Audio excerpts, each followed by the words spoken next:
Good morning, everyone, and welcome to your virtual AC Day 1 Pancake Brunch Cooking Demo and Talk with Donna Dooher. We are thrilled you're here, and we're very excited to kick off the winter semester with you. My name is Julie Beauchamp. I am the Dean of the School of Business and currently the Acting Dean of the School of Hospitality and Tourism. Before we get started, we are going to go through a few housekeeping items. This event includes live closed captions in English. Captions are available directly in the Zoom toolbar by clicking the CC icon. Along the bottom of the screen, you'll find a chat button. Feel free to use this feature to introduce yourself and let us know what programs you're in. If you have any questions for our special guest, Donna Dooher, you can type them in the Q&A tab along the bottom of your screen. We will take questions at the end of the presentation. This session is being recorded and will be added to the Algonquin College orientation website by the end of the week. I'm now pleased to introduce and welcome Algonquin College Culinary Program graduate and Algonquin College's 2018 Alumna of the Year, Donna Dooher. Donna's been skipping the light fandango through the Toronto restaurant scene since her and her partner, Kevin Gallagher, opened the beloved Mildred Pierce restaurant in the city's West End warehouse district. Always up for a great kitchen party, Donna went on to create Cookworks Cooking Studio, which parlayed into a popular Food Network show called The Cookworks with Donna Dooher, watched by foodie fans around the world discovering their love of food in their own kitchens. Donna introduced the phenomena of brunch to the sleepy town of Toronto when Sundays were still just a day of rest, and she went on to publish her award-winning cookbook, Out to Brunch. She joined forces with the country's top editors and designers and publishers to bring Wish magazine to Canadian readers and collaborated on the bestseller Wish Market to Table cookbook. Donna's latest venture, Mildred's Temple Kitchen in the heart of Toronto's Liberty Village, reflects her commitment for a return to the table and her passion for locally sourced seasonal ingredients, simply and sumptuously prepared. Donna is actively involved in Canada's hospitality community and a self-proclaimed fork hugger, dedicated to supporting Ontario farmers and local agriculture. Donna served as the national chair of Taste Canada, the chair of the board of directors and CEO of Restaurants Canada, co-chair of the Yes Chef fundraising campaign at George Brown College, and has worked extensively with Brand Canada to promote Canadian hospitality around the globe. Donna's approach to cooking and life in general, cook with love and reckless abandon. We are so pleased to have Donna join us virtually to lead us through a cooking demo and speak to her experience in the hospitality industry. Donna, over to you. Thank you, Julie, and welcome everyone. Good morning. We couldn't think of a better way to start the week and start classes than with a big stack of pancakes. Mildred Pierce and Mildred's Temple Kitchen are renowned for their pancakes. We've been making them for, I think it's 30 years now. Today we're just quickly going to take you through this delicious, simple recipe. And I'm going to talk to you a little bit about how my journey at Algonquin College led me to much further than going into a restaurant kitchen and cooking. It opened so many doors for me. And one of those doors is branded products that we have a whole line of now, one of them being pancake mix. So I'm cheating a little bit today, and I'm going to use our pancake mix. But if you did have a copy of our Out to Brunch cookbook, the recipe is in there. So I'm just going to show you a few little tips along the way. This is always a great tip if you are going into baking or pastry and you're going to be cooking a lot with flour.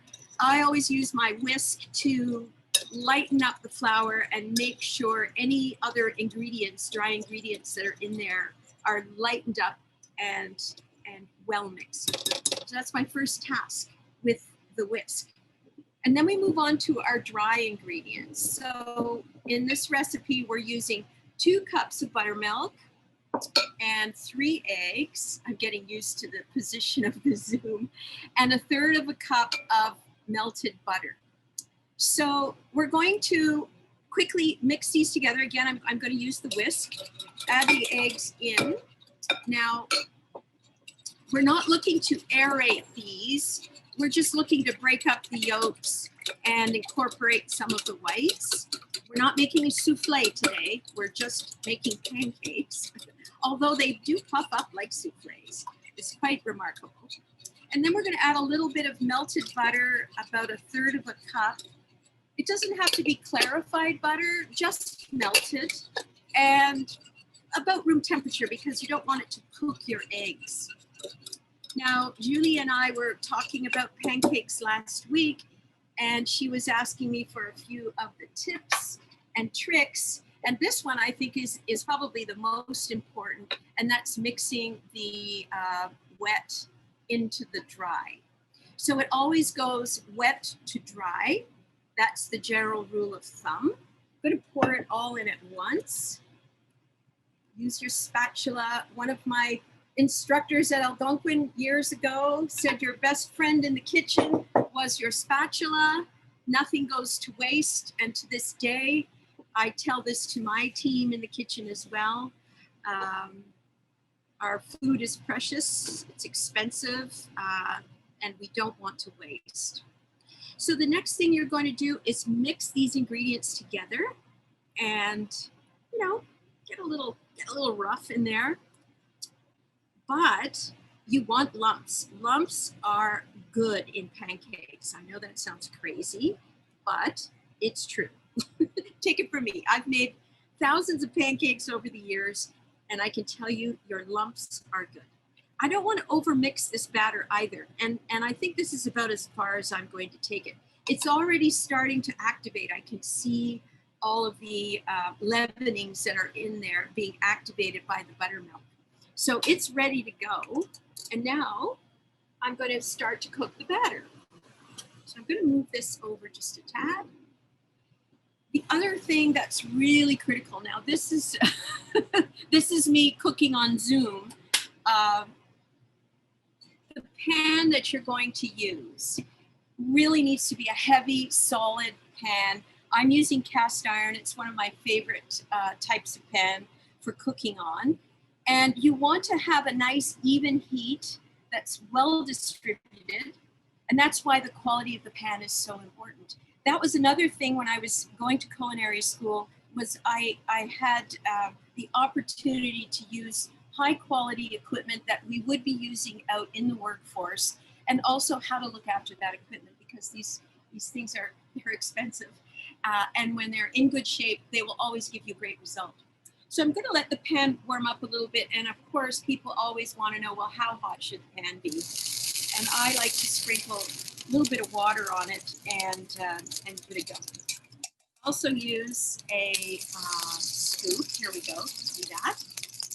This is about a 3-ounce scoop. You want to be really generous with these pancakes. You can see how thick that batter is. And I give the scoop a little rinse in the water every time, so it's a nice clean drop. You can see some of those lumpy bits in the pancake batter. That's, as I mentioned earlier, is a good sign. And pancakes are on the grill. So on an average Sunday brunch at Mildred's Temple Kitchen, we estimate we cook somewhere between 1,500 and 2,000 pancakes throughout the shift. That's a lot of pancakes. And we have a huge surface out in our open kitchen. I'm in the back prep kitchen now. And we probably have down on the grill at any given time 150 to possibly 200 pancakes on the grill. So the person who's cooking those pancakes has a big responsibility. Make sure they get in there and flip them at the right time. Now, I can tell that my pan's got a little hot because I'm too busy talking. But now we're starting to see these bubbles that are developing on the pancake, and we think it might be time to give them a flip. Making pancakes is like making anything else in the kitchen. You've got to do it over and over and over again. You practice, you'll get better at it. That includes myself. If I've been off the pancake grill for a while, it takes me a while to get back.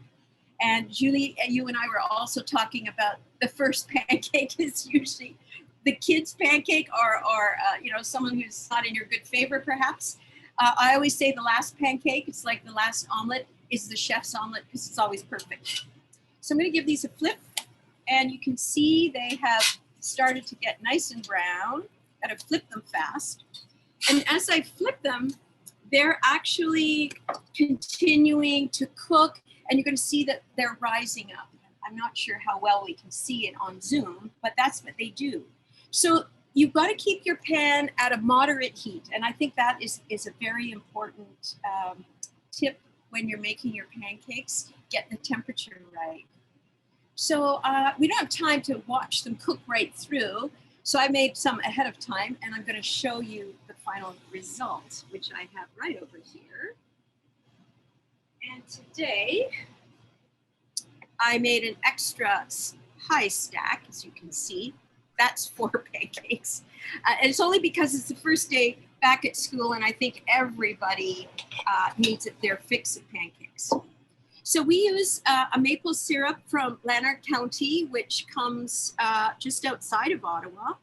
And we buy, gosh, we probably buy, I don't know, 1,000 gallons of maple syrup every couple of months. We want to put a big whack of fresh whipped cream. You could put a little bit of lemon zest into your cream to give it a little extra boost of flavor. We're all about layering flavors. And then we top it up with our wild blueberry compote. This is another product that we sell that comes preserved, and we preserve it in jars. And we sell our maple syrup. And then we put a, you know, we just can't stop, right? We've got to put a little icing sugar on it. And there you have it. Perfect stack of pancakes. That looks delicious. That looks fantastic. Thank you, Donna. So for everyone, I think, are we ready to take questions? Are you up for a little bit of Q&A with our attendees? I did, and I am remiss, I did forget to mention to everyone that you do have a Q&A button on the bottom bar of the Zoom where you can post your questions. And I see that some of you have already thought about it and seen it. So we have a question here. Do you need to use buttermilk or can you use regular milk? You're best to use buttermilk. And the reason why we use buttermilk is because it sours the, it has an acid in it that activates the baking powder and baking soda. So those are 2 dry ingredients that are in with the flour. And that is going to kickstart that activation. You don't have that acid just in a regular milk product. So that's why we use buttermilk. Okay. So I don't see another question, but as you know, I had a few for you already, like the throwaway pancake, but I saw that when you placed the pancakes and you said we didn't have time to see them cook through, what would you estimate is the amount of time it takes for them to be cooked through? Is you can't do what I do, which is push them down to see if they're cooked through. Oh, no, I do that. Oh, you do? Oh, phew. So how long about does it take for us to be comfortable? They take, you know, you're going to start them on one side. It's almost like cooking a steak. You want to start them on one side probably for about 3 minutes, and then you flip them over, and not as long on the second side, on the second flip. The other thing is, if you wanted to put anything into the pancakes, sometimes we put fresh blueberries in. We do that just before we flip the pancakes over. So you could put chocolate or blueberries or bananas or whatever you like. And I encourage you to experiment. And then you finish cooking on the flip side. Oh, you don't put them in the mix. You put them, you put them on top. So I wouldn't add anything to the mix because, again, it's very scientific, this ratio of baking powder, baking soda, the acidity of the buttermilk. These activate the batter and get it to open up. Right. When you start to introduce other ingredients, and perhaps ingredients that would leach some type of water or sugar, as fruit tends to do, then you're changing the ratio and you might lose some of that Ah, well, there you go. Now I learned something else I was doing wrong. This is fantastic. How high this stack is. That is beautiful. Now we're all hungry. Now So we're all- I don't see any more questions, but I encourage attendees, if you're like me and you're finally learning, I will tell you after how many years, how to properly make pancakes, put your questions in the Q&A. But we were talking and before the webinar, and I asked a question, and Donna, just out of pure curiosity, we saw her put a little bit of butter, but if you paid attention to how many pancakes they're making on a regular basis, we did a quick estimate of how many pounds of butter you've used, or you usually use in a year making pancakes. And what did you come up with? Well, in a year we go through, what was the calculation? 40, 400 pounds. Oh gosh, I can't remember. 4,000 pounds. Yes. 4,000 pounds. In 1 year. That's right. Yeah. Together, you estimate you've used how much butter? Well, we've used tons of butter. We're beyond pounds now. For the time we've started, we're into the tonnage. Oh, maybe 3 or 4 tons. Oh, that's incredible.